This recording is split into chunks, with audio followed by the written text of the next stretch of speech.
नमस्ते. Tasty Uma रेसिपीमध्ये तुम्हा सर्वांचं अगदी मनापासून स्वागत करते.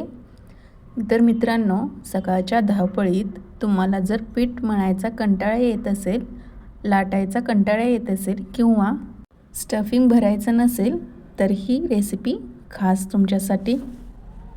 आज आपण फक्त 5 मिनिटात गव्हाचं पीठ आणि रव्यापासून एकदम नवीन आणि चविष्ट नाश्ता बनवणार आहोत. हा नाश्ता बघून तुम्ही नक्कीच थक्क व्हाल. चला तर मग रेसिपीला लगेचच आपण सुरुवात करूया.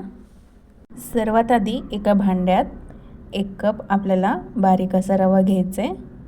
ज्या वाटीने आपण रवा घेतलेला ना, त्याच वाटीने अर्धी वाटी यामध्ये पाणी टाकायचे आणि चांगलं व्यवस्थित हे मिक्स करून घ्यायचे.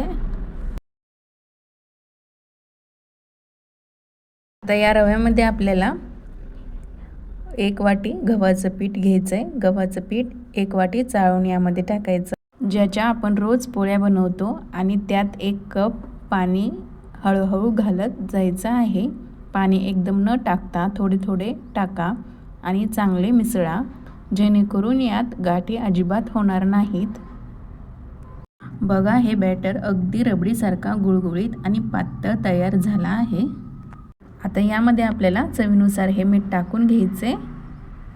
मी इथे 1 चमचाभर इतका मीठ हे टाकले. आता या बॅटरमध्ये आपल्याला आवडतील त्या भाज्या घालायच्या आहेत.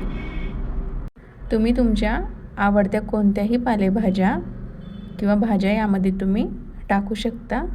मी येथे बारीक किसून घेतलेली गाजर, बारीक चिरून घेतलेला टोमॅटो, 1 मीडियम साईजचा कांदा बारीक चिरून ते सुद्धा यामध्ये मी टाकून घेतले, आणि 2 ते 3 हिरव्या मिरच्या बारीक कट करून यामध्ये टाकले. आता हे सर्व अजून एकदा आपण चांगलं व्यवस्थित मिक्स करून घेऊया. तुम्हाला जर हे बॅटर थोडंसं घट्ट वाटलं तर तुम्ही यामध्ये पाणी टाकून थोडंसं सैलसर करू शकता. जसं की आपण इडली डोसाचे बॅटर आपण जशी कन्सिस्टन्सी त्याची ठेवतो ना, त्याच पद्धतीची त्याच बॅटरची कन्सिस्टन्सी आपल्याला या बॅटरमध्ये सुद्धा ठेवायची आहे. फार जास्त पातळही नाही आणि खूप जास्त घट्टही नाही. तर हे बॅटर थोडंसं घट्टसर आहे, तर थोडंसं त्यामध्ये 1 वाटी मी यामध्ये पाणी टाकून हे चांगलं व्यवस्थित मिक्स करून घेते. हे पहा, चांगलं व्यवस्थित आपण मिक्स करून घेतलं. इतकं सैलसर हे बॅटर आपल्याला ठेवायचं आहे. यावर झाकण ठेवून आपण हे साईडला ठेवून देऊया. आता आपण नाश्त्यावरचा कुरकुरीत थर तयार करूया. यासाठी मी 2 मध्यम आकाराचे बारीक चिरलेला कांदा उभ्या आकारामध्ये कट करून घेतला. त्यावर थोडीशी कोथिंबीर बारीक चिरून ते सुद्धा यामध्ये मी टाकले. यामध्ये आपल्याला लाल मिरची पावडर, तिखट हे ॲड करायचं आहे. चवीनुसार मीठ यामध्ये टाकून हे चांगलं व्यवस्थित मिक्स करून घ्यायचे. शक्यतो तुम्ही हे हाताने चांगलं व्यवस्थित मिक्स करून घ्या, म्हणजे कांदा हा मोकळा सुटसुटीत होईल. आता या वेळेमध्ये या बॅटरमधील रवासुद्धा छान असा फुललेला आहे. त्याच्यावरचं झाकण काढूया, आणि त्यामध्ये ज्यावेळेस आपल्याला ही रेसिपी बनवायची आहे त्यावेळेस कोथिंबीर आणि पाव चमचा सोडा यामध्ये टाकून हे चांगलं मिक्स करून घ्या. आता लगेचच आपण ही रेसिपी बनवायला घेऊया, म्हणजे पॅनवर टाकूया. आता पॅन गरम करून त्याला तेलाने ग्रीस करा. या पॅनवर जिरे टाकून तयार केलेला बॅटर एका पळीच्या मदतीने पॅनवर पातळसर पसरवा.